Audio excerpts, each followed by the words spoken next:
I see. I was just looking for her. Dr. Jonathan Tripp is looking through his computer list today. You know, he's one of the few guests that comes into the studio and brings his own laptop with him. Uh, you, That's called the peripheral brain. yeah, you carry it with you everywhere you go, right? Pretty much. I let the nurses carry it in the office, and then I go back and work on it. But you're right, it comes home with me and comes here with me, so it's with me a lot. Yeah, I made the mistake of when I bought a new computer because I was thinking I was going to be doing a lot of work from home. Somebody said, well, it'll be better for you to get a desktop unit, but so few of those are sold any longer. Hey, we've got a topic today with the doctor, Better Health with Tripp Family Medicine here on News Radio 1310 KLIX and newsradio1310.com. And of course, Bill Colley answering some telephone calls if they come in. But we were having a discussion off air about concussions, and that's the topic today. And we were talking about athletes, especially that's where I think people think about it most. But of course, you can get a concussion any number of places, not just necessarily when you're out playing ball. Yeah, I have a lot of the reason why this topic came up is it just seems like I'm seeing a lot of concussions in our clinic, and I hear about them in athletics and other places. But they range anything that you can have your head shaken or hit can cause a concussion. And the problem is most people think of a concussion as, when you're knocked out. Did you lose consciousness? And the answer is that is guaranteed, because if you got knocked out, your brain was hit hard enough to kind of reboot the program, and you're down on the ground, waking up. But most concussions don't knock us out. We're not really loss of consciousness, and some examples are car accidents, definitely sports related things, just simple falls. I tripped over something that was at the end of my bed at night. Instead of hurting my toe, I went down and hit my head on the dresser, and that absolutely concussion. Um, and a lot of the symptoms are kind of subtle. Well, a headache, and you think, well, of course you hit your head, but these headaches will last sometimes weeks and even months on a daily basis, depending on the severity of the concussion. But a little bit of nausea, a little bit of loss of balance, just kind of subtle features. But then we get into more serious stuff, like we have memory loss, disorientation, kind of, and I've had some very severe concussions that we've worked through over the last couple of months. I have a young lady that had a traumatic jet skiing accident that completely, knocked her out, hurt her body in various ways.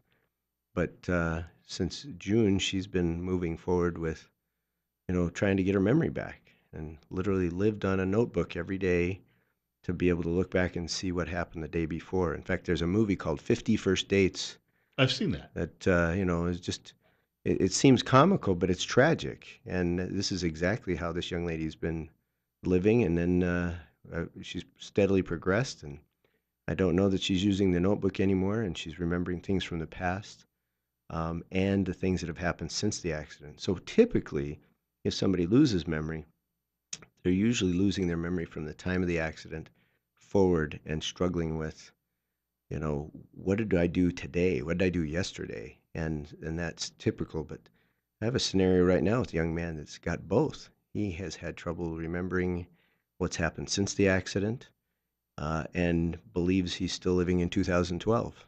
So, he's a 14-year-old that is 11 in his own mind and lives in Layton, Utah instead of Twin Falls. But he's got these friends that slowly he's remembering their names and who they are, and that they've played football together, and can't figure out why they live in Twin Falls if they all when he lives in Layton. So some of those things are pretty tragic, and but the emphasis on today is to talk about what is involved in a concussion, how you get them, where the dangerous positions are, to play, because a lot of it's sports related, or riding a bike without a helmet, or a skateboard without a helmet. Things we can do to protect against these, because you go from a perfectly healthy, often child, to someone who is nearly an invalid, at least temporarily. And it disrupts school, it disrupts everything in life, and can become what's called a permanent, traumatic brain injury. We've seen a redesign in like football helmets, for instance. When I look at them, they don't look anything like they looked just 10 years ago, and especially not like 40 years ago when I was playing. They have a almost like an upper shell and then a lower shell in the back, and then I guess that's all designed. Science is trying to come up with a better way to protect the head inside that. That's exactly right. Because, and when you go back 50 or 100 years, they either didn't wear anything or they had kind of a leather head helmet that had a little bit of padding to it, no face guard. Now we have significant face guards. We have interior padding that is very focused on trying to keep the the head in a cushioned position, knowing that it'll get hit in football. But yeah, we are constantly looking for better ways. What's interesting is a lot of people say, football is the only place you get a head injury, or they'll think of another sport that they've seen somebody like basketball and say, "Oh, that's the worst," or "Soccer's the worst," or. And what's interesting to me is to find out, what is the worst sport. So let me tell you a couple of those. But before we even get there, I want to invite callers with experiences or questions relating to um, concussions and how things have gone, because sometimes the recovery is very quick, other times it's very slow. And I'd love to hear some of those examples because Mm-hmm. nobody's the same. No two concussions are the same. And we'll get to those after the break. I've got about 30 seconds before that. Okay? The sports that are most likely to cause get a concussion in. Everybody predicts football, and for young men, I think that is the truth. Here we go. I'm going to read them off to you. Highest rates of concussion for boys, and this is according to the Children's Hospital of Philadelphia. For boys are football, ice hockey, and lacrosse. And of course, I grew up in the Philadelphia area, and lacrosse is big there, not so much here. But lacrosse is sticks and running and smacking people. For girls, it's soccer, lacrosse, and basketball. There you go. Because basketball, sometimes you fall on that court. Or yeah, soccer, you might be trying to hit a ball with your head while somebody else is trying to hit your head with their head. Yeah. Yes, we have more coming up with Dr. Jonathan Tripp in just a few minutes. You mentioned hockey in the Philadelphia area. That's part of the unholy trinity. Yes. Uh, Yes, it is. Dr. Jonathan Tripp joining us in studio this morning. We call it Better Health with Tripp Family Medicine. It's 8:43. Bill Colley answering the telephones. And the telephone number, if you'd like to reach the program, 736-0300. 35 right now at our studios, at least outside. Inside, a little bit warmer. And Doctor, we have a caller who's been patiently waiting on hold. All right, let's do that. You're on the air with Dr. Tripp. Oh, hi there. So, in February of 2014, I was crossing the parking lot of a health club, and I slipped and fell on the ice and hit the back of my head. And I can't remember if I hit my head first and then my tailbone, or if it was my tailbone and then my head, because I just kind of slapped, the pavement, and there was ice there, and I didn't know it was there, and I slipped and fell backwards, and I never lost consciousness, and I never really lost memory or anything, but honestly, I just don't feel like I've been the same since, and I can't, I get headaches, but not all the time. I just feel like my personality is kind of weird. I don't know. Is that something that's possible? Absolutely. Head injuries, whether they're an accidental fall or, from getting into a, altercation and somebody beat you up, or a car accident, frequently people will have chronic feelings of kind of a fogginess in their thinking, almost a slowed mentality of intellectual mentality, but especially the hard ones to figure out are what you say kind of a personality change. And the personality change can be for a lot of reasons. It can be you all of a sudden became very aware of your vulnerability, where you're coming out of probably a health club doing good things with your physical body, and then all of a sudden, one slip and everything changes.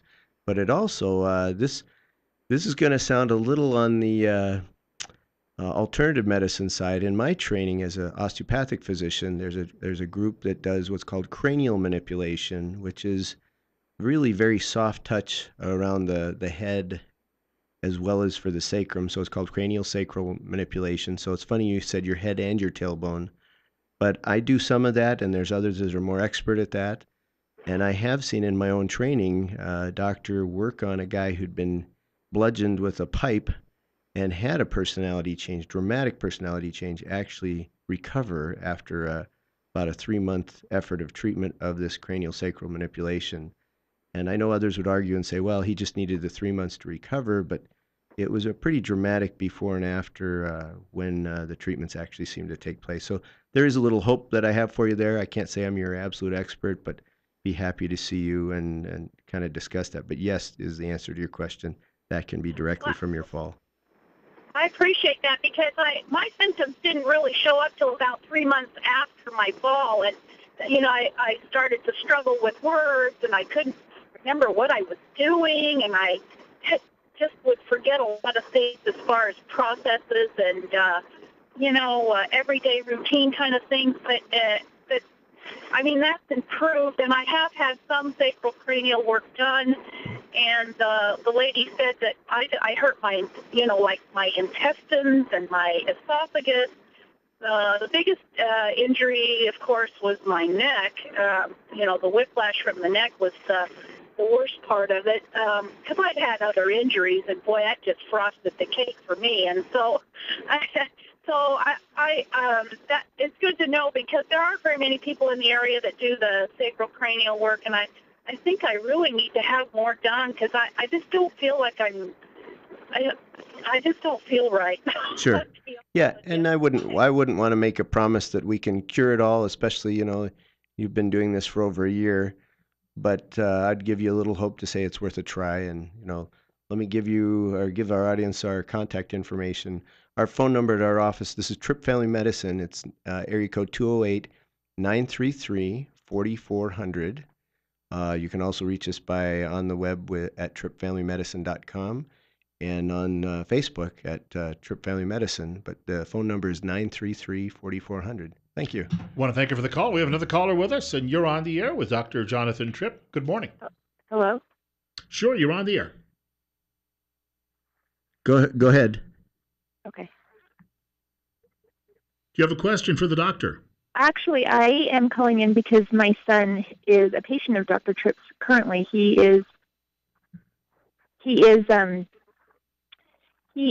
I'm sorry, I'm listening to on the radio and me talking, and it was confusing me. But my son just recently fell a week ago on Monday, and he's been seeing Dr. Tripp. He was at school and was playing indoor soccer on the gym, and he had the ball, and there was another boy who came to try and steal the ball from him, and they got caught up in the ankles, and he fell and hit his head on the hard surface of the gym floor. And it has been very eye-opening to see just how concussions not only affect him, but affect other people all around him. He wasn't able to stand up and carry his weight. He's had tremors where his whole body will just shake. We took him to Tripp Family Medicine first, and then we took him over to the emergency room where they did a CAT scan, admitted him into the hospital, and he was there for 2 nights, and then they did an MRI as well, and they didn't find any bleeds or anything like that, so that's good news. But Dr. Tripp has gone above and beyond by doing the cranial manipulation on him, and we have seen major improvements in just a week and a few days. His speech, he used to stutter quite a bit, and now he's getting better at that. He is he's gaining a lot more muscle strength back, a lot more muscle control.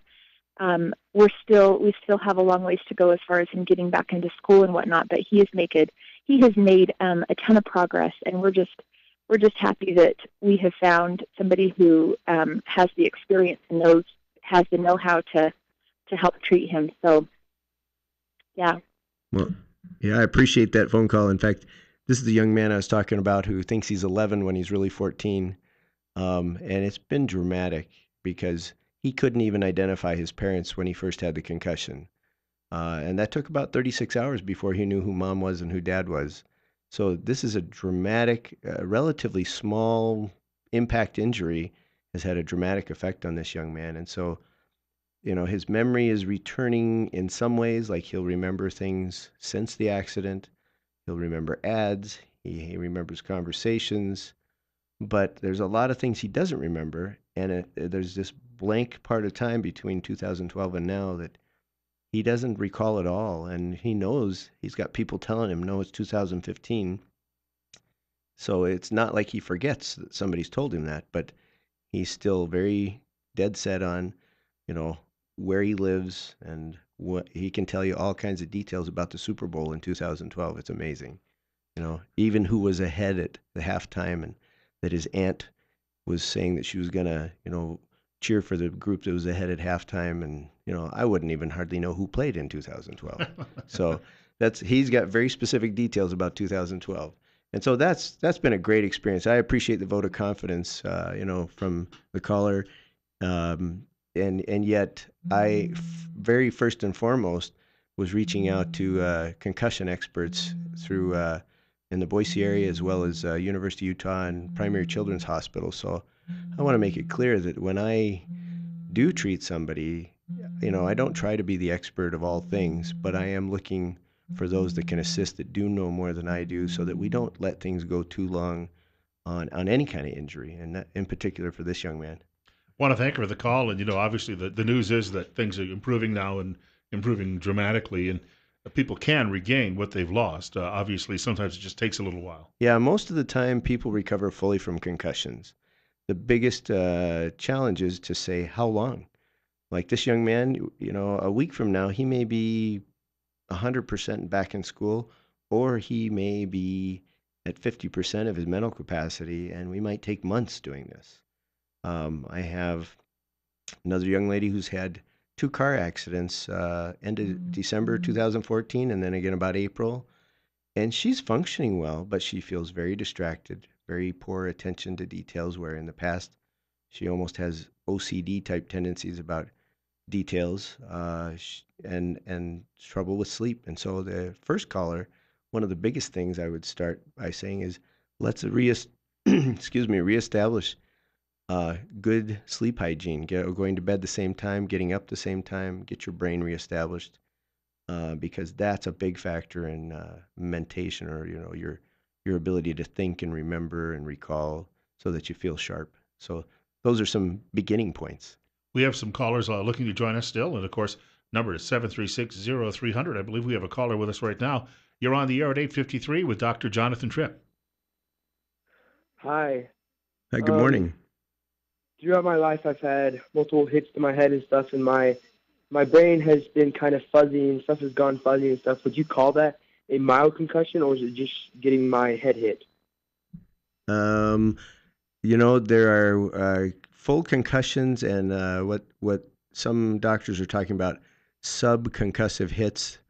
And what we're trying to understand is if these all add up to worse brain injury over time. And if that turns out to be true, then you have a lot of decisions to make about, is it worth my child participating in a sport or an activity that I know concussion is likely? Let me give you a good example. Snowboarding. Snowboarding has become more popular for, the teenage group than the old time skiing. But snowboarding, by its leverage of how the feet are attached to the board, when you fall, you tend to fall with a slam to the head, either forward or backwards. And yes, you can hurt your legs, your knees, your ankles. But, that's when, the idea is, as long as you can keep standing, keep snowboarding. And that's long-term damage. And so I'm not saying anybody should stop snowboarding. I just say this is more information about what to be careful with. So the answer to your question is if you're feeling foggy, thinking, fuzzy-headed, any of that, that's time to see a doctor and say, what can we do to improve your circumstances? And sometimes there's nothing to do other than time. It's rest, and time is some of the biggest things that we do with concussion. But there are specifically cognitive therapies with like a therapist that will help you through mental stuff, physical therapy if we have any physical issues, and then speech therapy, because a lot of people have difficulty with their speech following a concussion. Want to thank our caller for chiming in, and we've got a couple of minutes to go here. We were talking off air about a couple of instances where back in school and football practice or in games, they'd call it having your bell rung, and it was considered to be somewhat funny. And then in the old cartoons, someone would get a concussion and they would see either stars or birds floating around their heads. Yeah, we have those are fun to see or fun, the old memories. What's really nice is recognition of concussion has come a long ways in the last several years, not even 10, the last 3 years. And so more is being recognized. Kids are being pulled from play. People are recognizing that, you know what, I can't just jump back into my college classes and be the same. And the academic administrators are starting to recognize we need to back off or give time off and try to help these people recover.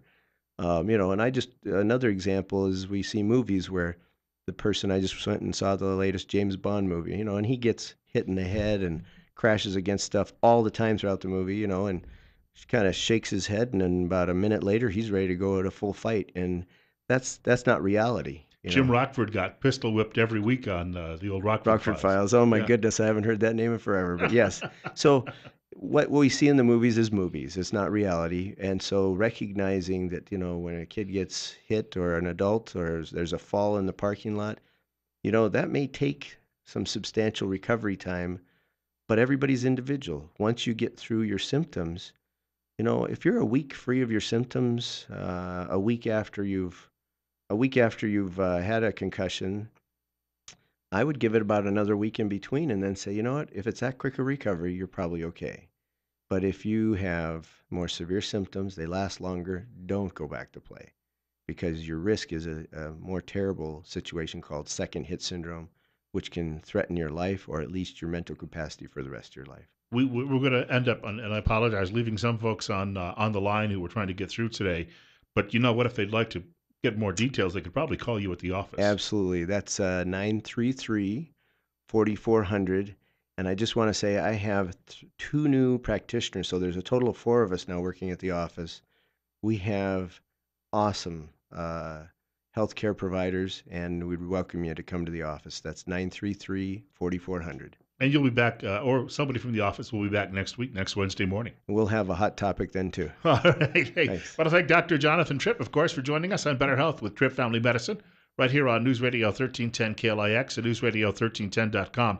Coming up following the news at 9 o'clock, Lieutenant Colonel Steve Heil, retired from the U.S. Air Force, joining us for a discussion on Veterans Day and veterans issues this morning, right here on Top Story with Bill Colley.